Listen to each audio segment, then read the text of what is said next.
Vivere un giubileo senza andare a Roma. Solo a Monselice, oltre che nella capitale, è possibile ottenere l'indulgenza plenaria percorrendo il pellegrinaggio delle 7 chiese, parificato a quello delle 7 basiliche romane.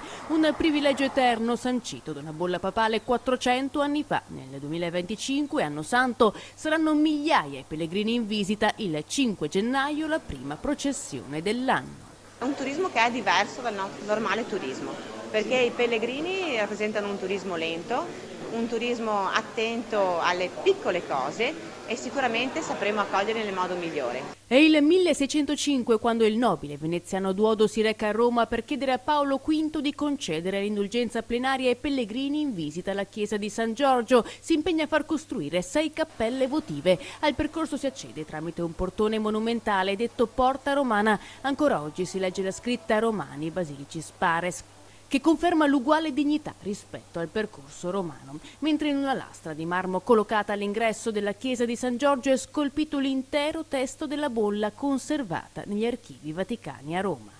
E noi oggi vogliamo riscoprirla non solo in termini religiosi, ma anche in termini culturali, storici, sportivi, perché ogni mese ci sarà un giubileo di un settore della nostra vita diverso. Si scala il Colle della Rocca, un percorso di fede ma anche di fascino senza tempo, incanto artistico e naturalistico. C'è chi lo affronta a piedi, in bicicletta ma anche a cavallo. Per le strade accompagnano il percorso dei pannelli informativi, realizzata anche una guida sia cartacea che digitale.